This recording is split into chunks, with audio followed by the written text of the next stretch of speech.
New patients for under 50 bucks. It's not a theory if you have an actual system. And today, we're going to break that down and talk about it.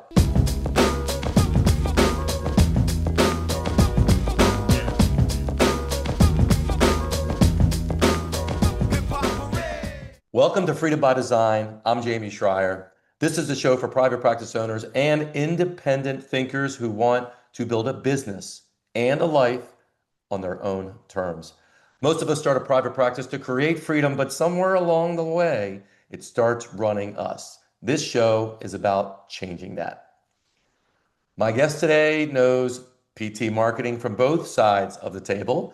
He built and exited his own successful physical therapy practice, and then he went on to build Practice Promotions, a multi seven-figure agency that has helped hundreds, maybe even thousands, of PT owners grow their patient volume with marketing that actually works.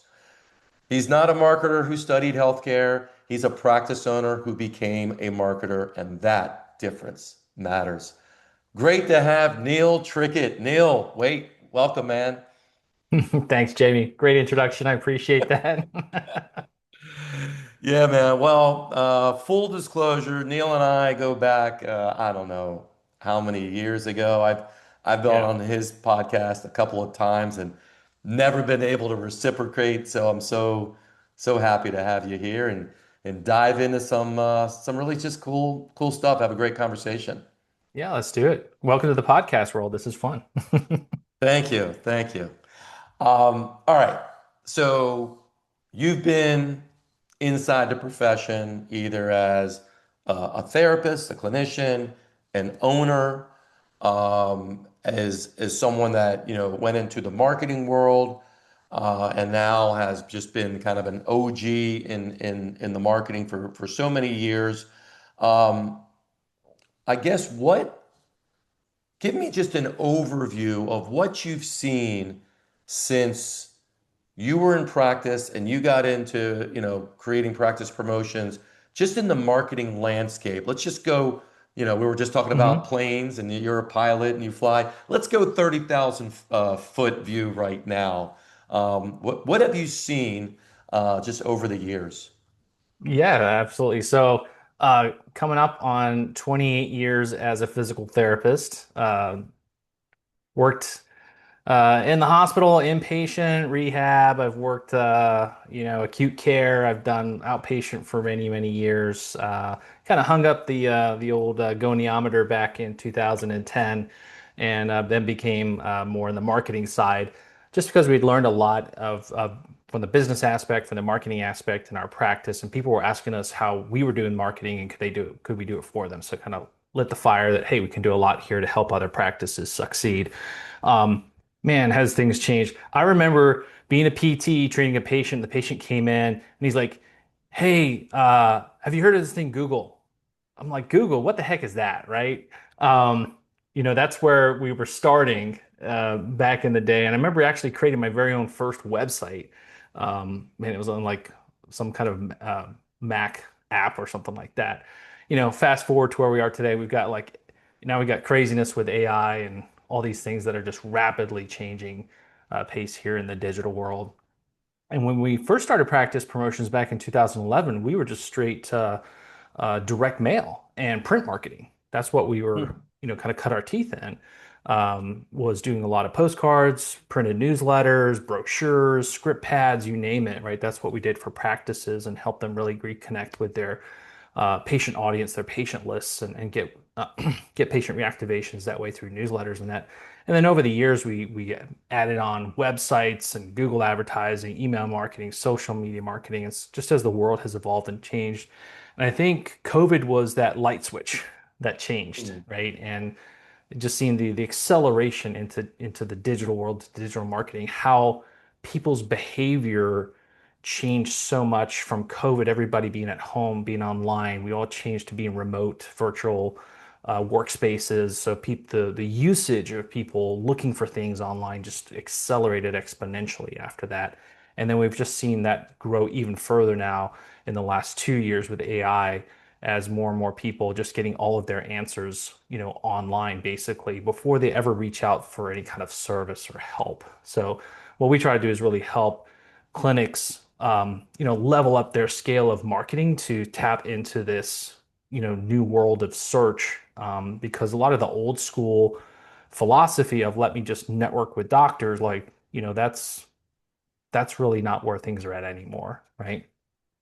It's slightly difficult to go into a busy doctor's office where a huge number of them are already connected to a big hospital system because they had trouble surviving themselves. So that's what their answer was, which means Mhm. everything has to stay in-house. And if not, they got a million people coming in there trying to grab them. So yes, traditional doctor marketing, which is what you and I did back in the day, that has significantly been hampered. Um, you know, I'm like you, been in this industry 30, God, man, 31 years. 1995 is when I graduated. Very different times. Yeah. But what's interesting, it's similar problems still. Mhm. I think that, well, let me ask you this. So when people are having struggle with marketing, right? And they're struggling with marketing because they're struggling, so they say, with referrals, which is what Mhm. marketing can absolutely help is increase referrals. The other part, operations and all that conversion, different area. So I guess what do you think of, or how do you think of it when someone talks to you and you get the sense that they think you're going to be like the answer for every one of their marketing issues? So I guess two questions. One, what do you say when someone says, "Oh, we got marketing figured out. I just hired a marketing coordinator." So we have that part. And then what about the people that come to you saying, "No, no, no, I don't need a coordinator. Hey, Neil, here's my credit card. Marketing has been solved." What are your Mhm. thoughts around that? Because I imagine you have heard of that more than once. Yeah, and we work with clinics from, some startup all the way to like enterprise 200 plus location practices, right? So there's a big range of business needs in between that. And I think where if you feel like your marketing is not working, typically what we see is just like what you could probably encounter in coaching, Jamie, which is like there's certain thresholds of business. And in order to scale that business, you have to evolve. You have to change the processes or the systems have to evolve of the business. And marketing is one of the primary drivers of your practice, of your business. If you can't get new patients in the door, then you're not in business, right? So in order for you to Nope. scale your business, you have to market more effectively. And what got you to this point won't get you to that next level.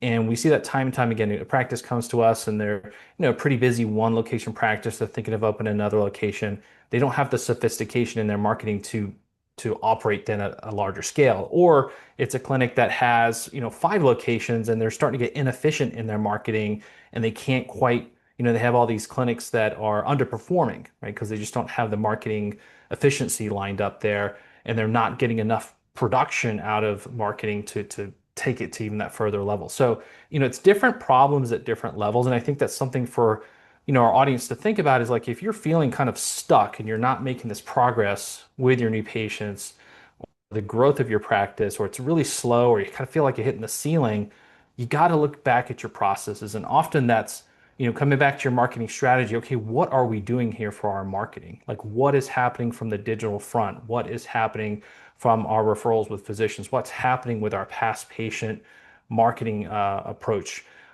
What's happening with our community outreach? So a lot of times we're just kind of we have these ebbs and flows, right? We have this roller coaster that happens in our clinic.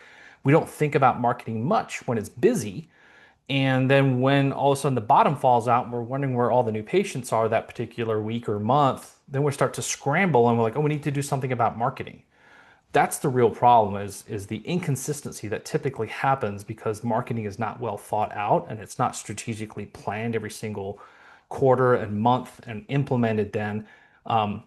And then kind of building on that is as you grow and you have multiple employees, multiple providers in the clinic, it gets to a point where you can't just do the things all yourself anymore. And I think you see this too, Jamie, is that as PTs, we're problem solvers, we're great at figuring things out. So we try to do everything ourselves. Right. And then we get to this point where, hey, I can do the marketing, right? I can do a little bit of website content, or I can put some social media posts up there. But then you got this bigger and bigger clinic to take care of. And there comes a Yeah. point where you need help. And that's where you need to have a post or a position in the clinic that is your marketing coordinator that can juggle all of these different marketing coordination of action that's going on.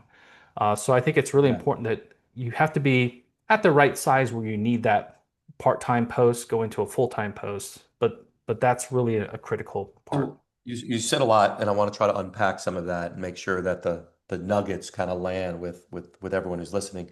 A couple things. One, you said there are um, uh, I'll just call them inflection points. As you grow your business, typically the inflection point is a revenue, right? Not all the time.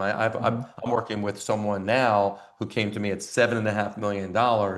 If you didn't know how much she made, just the way she was operating, you would think it was like $1.5 million business.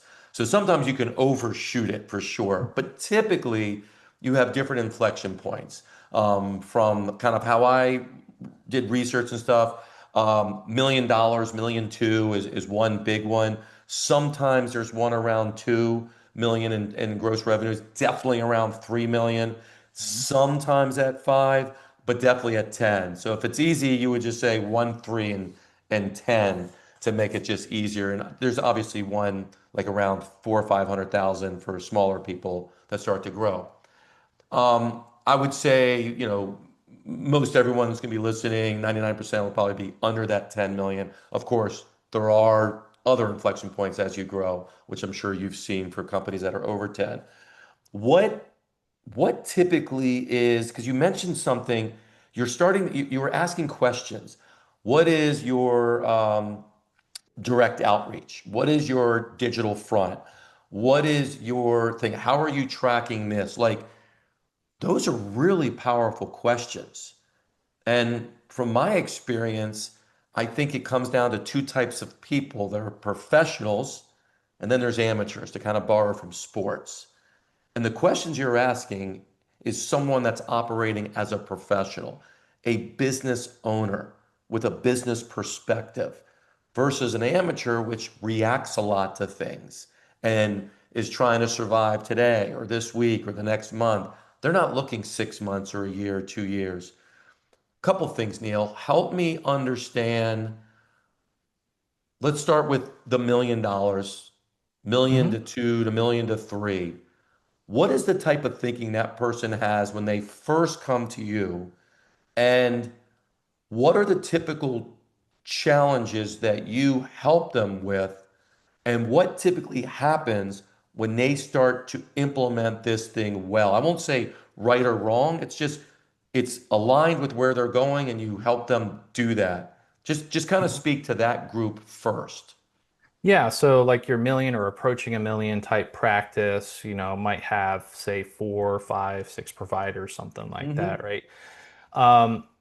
Typically, and it's really interesting because what you were saying there is so true. Your professionals, your amateurs, we totally see it when people come in. They're like, "Yep, I need this. Let's go." They're right on it. They're gonna execute on it, right? And then there's others that are very fearful, like, I don't know if I want to spend any money on marketing, and they kind of hold back on themselves. They don't really Where do you follow see the through the fear, plan. Neil? I see fear all the time. Where do you see the fear most common? Like if you just had to just say, people that are in this area of their business, they typically are the most fearful. Do you see it with people that are at like 3 to 4 million in annual revenue? No, Where do no. you see it? Typically, when you're around that, maybe half a million and plus, right? Sorry, yeah, half a million to a million is typically where we're kind of seeing that. But as they start to go beyond that too, it can happen at various points because again, it's Mhm. that needing to change, that needing to evolve. what processes and systems you have in your business. And that's an investment in your business. And that's where people get kind of gun shy is sometimes if they don't invest well into their business, if they've been able to operate it bootstrap for a long time and really take on things themselves, that's that they kind of say, hey, well, I can figure this all out. Yeah, but you've got to like and reinvest back into your business to get over that hump to that next level. And that's where So I do think a you lot think of it's stuff. a letting go issue? Do you think it's kind of this ego, bravado, I can do it? If I ask Neil for help, I'm not as strong because I did everything myself my whole life. I got A's. I'm good. People say I'm good, and that's cheating if I use Neil and make my life easier. Like, what do you think, like, and you know me, I love going deeper under the surface because that's what really moves the needle. What do you see going on there when you're talking with them? What is I think. that? What is that block? Because logically, what you're Mhm. saying, I would think makes sense to everyone, but we don't operate a lot with logic. Yeah, I think it's a little different when it comes to marketing versus operations because for a lot of times we know PT, right? We can be a PT. We are a PT in our clinic. We know the operations side very well. We're really fixated on the billing side because we want to get paid. And so we're trying to figure out the insurance craziness and all the things we have to deal with there. But marketing tends to be this thing that a lot of practice owners at that level kind of they've gotten good word of mouth. They're operating at a certain level, but they're inconsistent with their new patients, for example, because they don't have any systems in place. And so when it comes to being able to invest in this thing, it's more like they're unknown about it. They're not quite sure, and they're afraid to kind of spend money, I think, and kind of get burned with it. When it comes from the marketing side of it. So yeah, I think it's operating from this place of just unknown fear, and that's part of the systems too. Is that we come across clinics all the time. Well, I'll ask them, well, how many patients do you get through your website? Oh, I don't know. Do you have any ways to Right. track calls in the clinic, like where people are coming from? I don't No. know.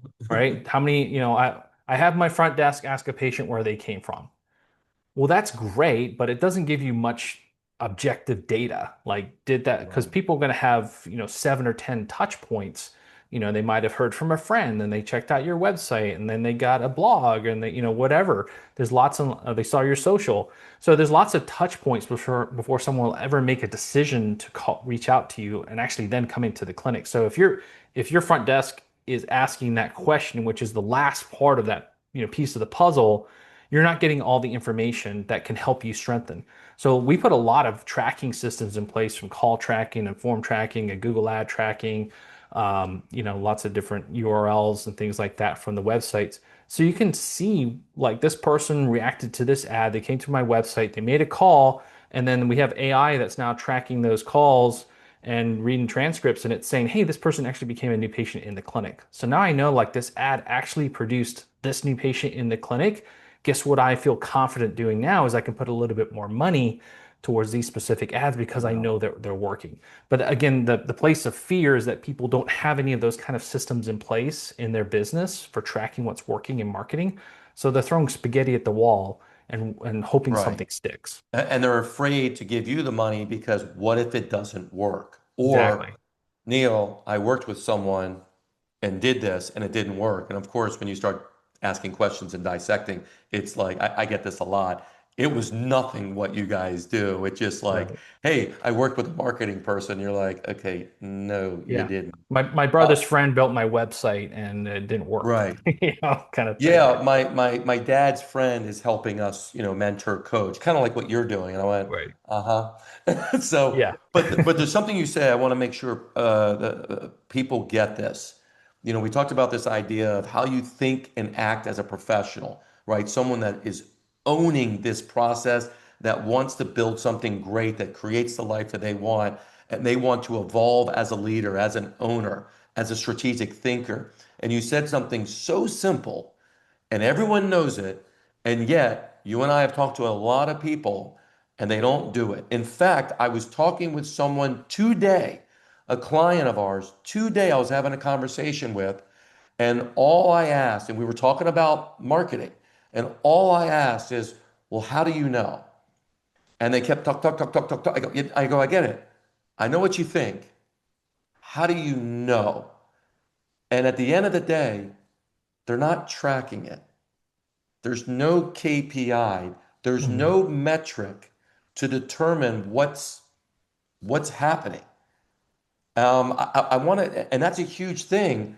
If you don't know how something is working, unless you have to look yourself and try to get in there, which if you have to do that, you got some other issues going on.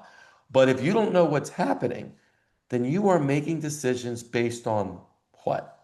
Just gut feeling? Look, I like gut feelings. I like intuition. I like gut feelings that have a little more numbers behind it. Yeah. So to me, that's just a huge thing, especially with marketing. We do it with patients, especially in physical therapy. We're measuring this, we're doing all that, but we're not doing it on the front end. So that's just something that you said that really just stood out to me, that at the very least, start getting clarity around what is actually happening. Then you can determine whether what's happening is in line with what you want or not in line with what you want. Hmm. And if it's Yeah, and I not, can tell you from yeah, experience, like the top clinics that we work with, they're very numbers driven, right? And they know their KPIs. They're treating marketing like a clinical protocol, right? So you get your subjective, you have your all your objective data, and then you can make things better off your objective data, and you can come up with an assessment, which is your plan, and then you can, execute on your plan, right? And so I think if you kind of take it from that main frame, hey, we're really good at having this protocol with patients. How am I applying that to my business? Right? And especially from the marketing side. So again, what I've seen commonly is that there's this fixation on all the operational activity that's going on, the billing and insurance and finance activity, and then marketing is not really thought of until the numbers are down and we're really like it's affecting operations. right. And then it's like, It's "Ooh, reactive. get the fire hose out. We got to go, you know, tackle marketing." Right. Hmm. Yeah. Yeah. It's, I mean, you're just spot on with all of that. You said something like, if you don't have marketing, you're not going to have a business for long. And, I remember listening to a mentor of mine. He says, if you don't have marketing, consistent marketing, what you just have is a hobby. I mean, because you're not taking it serious enough. Look, Hmm. I ask the same question anyone that reaches out to us, and they talk about their referrals and all of that. And I always ask them, I go, look, is there a lack of people in your area? I don't care where they are. I met some people this past weekend, 3,000 people in a small town in Nebraska. Is there a lack of people who need your services? They said no. I go, so it's not a need. There's plenty of people that need it. The problem is either they don't know you exist or they don't know how you're going to help them or what to do. And I'm Yes. trying to get them to think differently about you're doing them a disservice, Neil, by not getting your act together and becoming a professional business owner and allowing them to come to you and get the help they need. That's why I look at Yeah. this. I think you're Huge doing a disservice visibility. to people. Yeah, the online visibility is so critical. I tell you, kind of coming back to the numbers thing, right? Because we're both looking at this from a business perspective and making sure they're implementing successful business systems and protocols in their Mhm. business. The one the one KPI that I see so often that practice owners don't track is one of the fundamental ones, and that's what does it cost you to acquire a new patient? So your patient acquisition cost, or in the real Mhm. world, it's customer acquisition cost, right? So many clinics do not track that number at all, right? And it's not that hard. Basically, you take all your marketing expenses, including if you have a marketing coordinator, you kind of bucket their salary in there, and just divide it by the number of new patients that you got, that month. And then you know what your patient acquisition cost is. So once you start tracking that, you can go, wow, we're paying $200 or $300 to get a new patient in the door.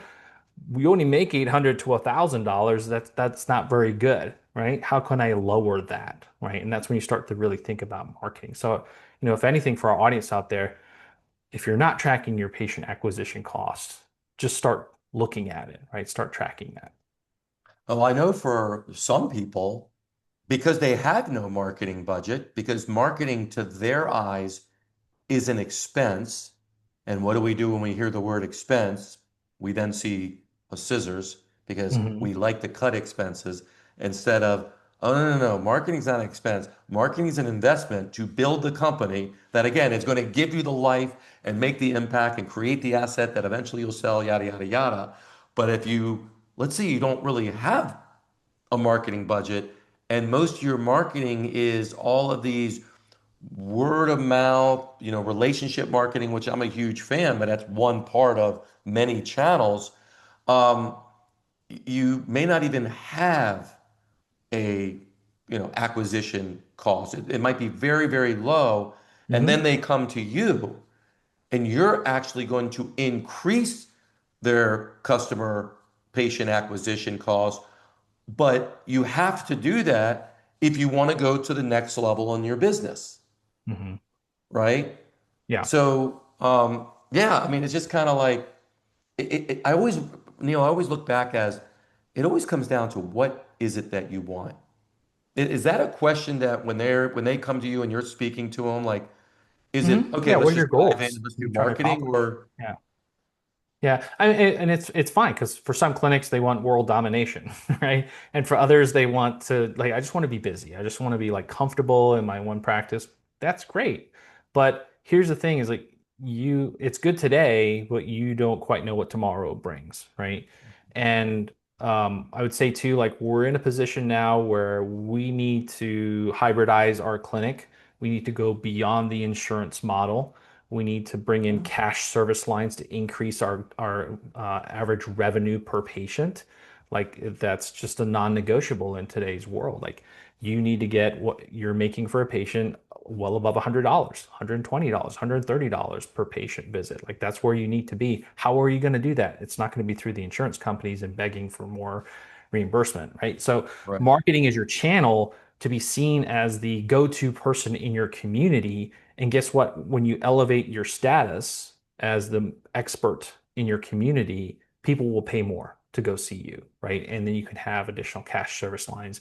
Doesn't mean you have to be a cash pay clinic completely, but the successful practices that we're helping have a lot of other systems. They might have, laser or right, M-Wave, like all these other, or a lot of sports performance programs is very popular, massage, chiropractic. And we work with a lot of Canadian clients too. And what's fascinating with Canada is they've been ahead of us in the curve for many years with this direct to consumer model. And they have multiple disciplines underneath one roof. You'll have chiropractic, acupuncture, PT, massage, and people like it because they can go to one place and they know that they're going to be helped with a lot of different right. solutions. So we have to pivot in the US here more into that model. And the way that those channels work is that you have to beef up your marketing in order to attract those kind of people to you. And Yeah, one other thing I want to say sure. is coming back to like the measurements, the KPIs, where I see clinics go wrong is that they get busy, right? And then marketing becomes an afterthought because I'm busy, I don't need to market, right? But everything's cyclical. And this is where you get into hey, we're busy, but then a month or two later, the referrals have dried up. For whatever gazillion reasons. And now you're like scrambling, trying to get new patients on the schedule. There's holes in the schedule. You're not as efficient. You're losing revenue, right? But the key thing there is you have, and this is where I see many misunderstoods, is that people don't understand that marketing has a ramp up time. It's not instantaneous, right? You can't just like do something and then expect to have a flood of patients the next day. It sometimes takes months for things to ramp up to a certain level. And if you're not hitting that on a consistent basis, that's where you get this downfall in these slow months. And so if you look at kind of unpack that throughout the year, if you have 12 months where you're cooking along, your profitability is going to be way higher versus if you have 3 or 4 or 5 months out of the year where you have these down months and you don't realize how much your profitability takes a hit during those down months. So I would just say like really understand that consistency is key when it comes to marketing because that's what's going to help you avoid those slower months. Yeah, no, 100%. And again, it kind of comes to what is it that you want? And what's really holding you back? What is that fear? Is it, do you not think practice promotions can help you? Oh, no, I think they can. Do you not think Neil is legit? No, he is. So what's really going on? And a lot of times it's that deeper fear of, but what if? What Hmm. if it doesn't work for me? What if I'm his story that doesn't work? And, I talk to a lot of people about that and not just marketing, but just all aspects of their business. And there's like a lot of like deeper influences that have happened, childhood stuff around money and our relationship Hmm. with money, or this idea of identity, right? What are people going to think of me? Like I'm this big, big powerful CEO. That's not me. I'm just a clinician. So they stay in the identity that they feel that they are. Hmm. And I kind of look at it as, look, if you want to create this bigger business, not a juggernaut, but you just want to grow and create a business because you want to impact people the way you want to do it, people need to know that you're there. Because just like you're busy, they're just as busy, if not busier, and they're not necessarily out there looking for you. They're Hmm. looking for relief from their problem, and they don't want to work really hard to do it. Yeah. So they're not going to search through, needle in a haystack. They want it to be easy for you to be in front of them, to be doing a workshop or speaking, or perhaps, typing in some keywords or something. Hmm. So it's again, it just comes down to what do you really want and what are you willing to do to get it? Because there's not a lack of people that need you, right? Absolutely. One thing I learned a long time ago was that if you master marketing or you keep working towards learning about marketing, right, Yeah, and sales in your business, it solves so many of your problems. It gives you control in your clinic. So if you have exceptional marketing and you have a huge demand for your services, you can do what you want, right? You can hire top PTs because they're going to be attracted to you. You can charge a higher rate. You can add cash service lines. You can do all kinds of things that way, right? You can say no to certain insurances because they pay poorly. There's so much that you can do if you control the marketing and sales within your practice. Sales is front desk and also like what the clinicians are able to, keep people on things absolutely. there. But the marketing is getting people in and then also interested and then back in for care when something happens down the road or refer a friend or family member to you, right? So there's all those different actions that need to happen. If that's in really good and you have a really tight system for that, this is where clinics just grow, right? And they have a lot of opportunities that they're able to create for themselves. So again, when a clinic comes to us and they're kind of struggling, they think it might be an operational thing, which it could be, or a financial thing, but typically the marketing has not been done well, or they just don't have the systems in place, and it doesn't give them the control over these other areas of their practice. Because like I said at the beginning, you can't really do anything if you're not getting enough people in the door to help. Yeah, I learned more about marketing in the last 13 years than I ever did in the last, 30 years. Like, marketing has just opened my eyes that it's much more than marketing. You're learning about people. You're learning about the psychology of people, how all of us, how we operate, how we think, how we Hmm. handle our emotions and make emotional decisions and justify them rationally. And when you start learning about that, and you can learn about that by utilizing like your services and start to understand why you're doing certain things. Why are you sending out this ad or this article? Like, why are you doing this? And all of a sudden you start applying it in your operations. Because, there's really four components. I simplify it really a lot. There's four components of the business. There's marketing, management, money, and then you as the owner, the mindset. The marketing is about awareness. Awareness brings them in, and that's about the conversation to convert them or sales.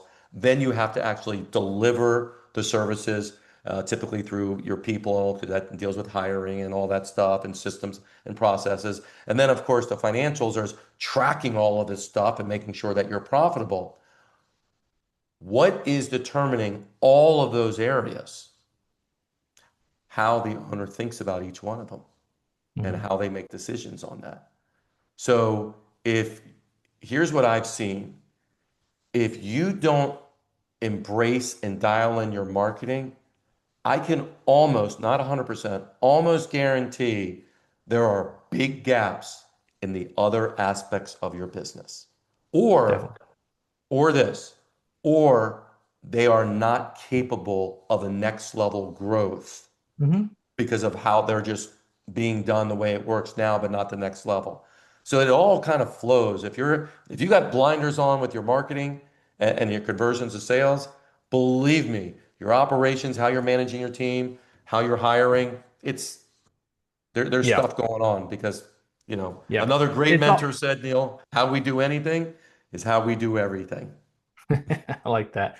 And it's all hand in hand, right? Because we see it too from our end is that if operations are a disaster and the front desk is dropping calls left and right, or the Mhm. therapists are discharging the patients early and they're not getting a great outcome, you can't market that. That's so hard to market, right? It's your reviews, your reputation, your name. Like if you're doing a really good job with operations in the clinic, you get a good word of mouth. That's super easy to market. You can do extremely well Yeah. with that. But if you're delivering a poor outcome within the clinic and a poor patient experience, it's really you can throw a lot of money at marketing and it's not going to really get you the traction that you can see. So they all go hand in hand, right? But I do say like a lot of times they clinic owners hobby horse towards the operational and the money side of it, and they don't really put much attention on the marketing until they're in a pickle, and then they're really starting to put attention on that. Yeah. And then a lot of times you do it out of desperation, and then you put Hmm. pressure on yourself and whoever's trying to help you. I need this now. It's like, whoa, whoa, you didn't get into this problem yesterday. This Hmm. problem has been there. You just felt it yesterday. So Yeah. don't do quick fixes. We know in physical therapy, as well as a lot of other rehab professions, quick fixes do not work long term. Before I get you out of here on a final question, I have one other. We talked about, you know, you talked about acquisition, right? Patient acquisition costs under $50, Hmm. right? I put that at the very beginning. What are some, one or two or three like best practices, nuggets that you've seen to help reduce that acquisition costs? Because, many of us don't have a massive, profit margin. And, if the more Right. it costs us to bring them in, a lot of the third parties are not paying us more just because it costs us more to get in. What are some Yeah. of those nuggets for the audience? Well, typically, you want to shoot for at least under $100 to Okay. acquire a patient. If you get under 50, you're doing fantastic, right? And I mean, gosh, we have some clinics that are doing like $8 to $15 a lead, which is insane. But it's Mm. because they've got this incredible system that they've built and we built with them. And the key thing too is like we're a partner with these clinics. We're not the end all be all. We're not fixing all their problems. We help our specialists implement key things. Like you don't know, you're not an expert in SEO, an expert in website design, like develop all these kind of things. So I would say like, the key things that we find to be really successful for clinics to get that patient acquisition cost down is to first make sure that they have an awesome website. The website is really like your conversion mechanism. And so a lot of clinic websites, they'll convert a visitor coming in to an actual patient in the clinic at less than 2%. 1,000 people come to the clinic, 1,000 people come to the website, 20 come into the clinic at 2%. If you can increase that by just 2%, you've doubled your number of new patients coming in from your website. So So get a website that is getting your up to website to date, convert. that is Yeah. search engine compatible, that you're able to track. That's a huge one.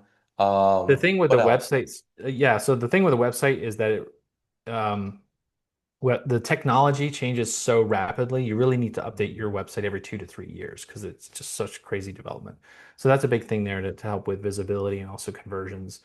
Um, and then Google Ads. So people will say, hey, I'm doing meta ads. I've done a little bit of Google Ads. Usually, they're trying to do it themselves. They're spending a lot of money because it's complicated and they're wasting a lot of money doing that too. Get some help, right? I would say get some help for doing Google Ads. When it's done right, it can get patients in for extremely low cost, especially if you have a good converting website. So that adds to your website, of course, tracking mechanisms to see what's going on. That can really get you a new patient in the door for less cost. And then we want to look at, hey, especially if we've been in business for a couple years or more, we should have a good patient base. And are you marketing consistently to your patient base? Do you have them on your social media feeds? Are you email marketing them? Are you doing, Yeah. patient celebration days or whatever it may be? But what can you do to market consistently to your patients, get them back in for care? Also reminds them to send referrals your way. So all those things combined can really lower your patient acquisition cost. Right, because of everything you just said, except obviously the investment we're paying to practice promotions, you know, doing email, reactivation or celebrate, that's already included. That's not costing you anything. Hmm. And your really hard cost after that is, like you said, like Google ads or some other paid advertisement, which when you have referrals coming in with these other channels, and what I really try to stress to people, what I've learned over the years from you and other really smart people in marketing is that you want to look at it, yes, individually, but you also want to look at it collectively because everything feeds off of off of someone else. Like Hmm. you having relationships in the community will absolutely help your conversions in paid traffic because it's so Absolutely. local and will Yeah. also help, with people seeing you on social media and stuff like that, then all of a sudden getting an email from you and Hmm. something, something like that. So really understanding that it all connects to one another and we only have so much bandwidth and we only have so much time and so much focus. As my mentor Dan Sullivan said, I was in his program, Strategic Coach. It's a who problem, not a how problem. Who can help me do this and get me where I want to go? Not how can I try to figure it out? Because that is exhausting. Final question for you before I get you out of here. You put together physical therapy marketing ideas kit for our Hmm. listeners. What is it? How do they get it? Yeah, we've got this awesome book of all our best cheat sheet ideas. So whether email marketing, social media marketing, Google Ads, you name it, it's all in this awesome book that we have. And then we also have this Google Calendar. We also have this calendar, print calendar that has over 300 social media ideas in there too. So you don't have to think about what to post on social media. They're all in there. So we've got that. And then if you want it to, we can put our Market to Grow book in there too. So if you want to get that, they can just go to practicepromotions.net/kit and get that free. We'll ship it out to you for free. It's a great resource for you to have. Either use yourself or give to your marketing director to help out there too. But it's a great kit for everybody. Absolutely. We'll make sure the links are there in the show notes. Neil, my friend, so happy that I could give a little back to you since you've been so great to me and Practice Freedom U and having me on the podcast. Thank you so much for being here. Thank you, Jamie. Excellent. And if something resonated with you today, which I hope it did, don't just listen, do something about it. Do something. And if you want more clarity on where you are in your business and what to focus on next, take the practice growth assessment. It'll help you better understand what's actually driving your business and what may be holding you back. Something like marketing, because we have great relationships with these guys. You never know. We want to make sure we have the greatest team in place. And if this episode helped you think differently, share it with another practice owner. They will love you for it. Thanks for listening. I'm Jamey Schrier, and this is Freedom by Design.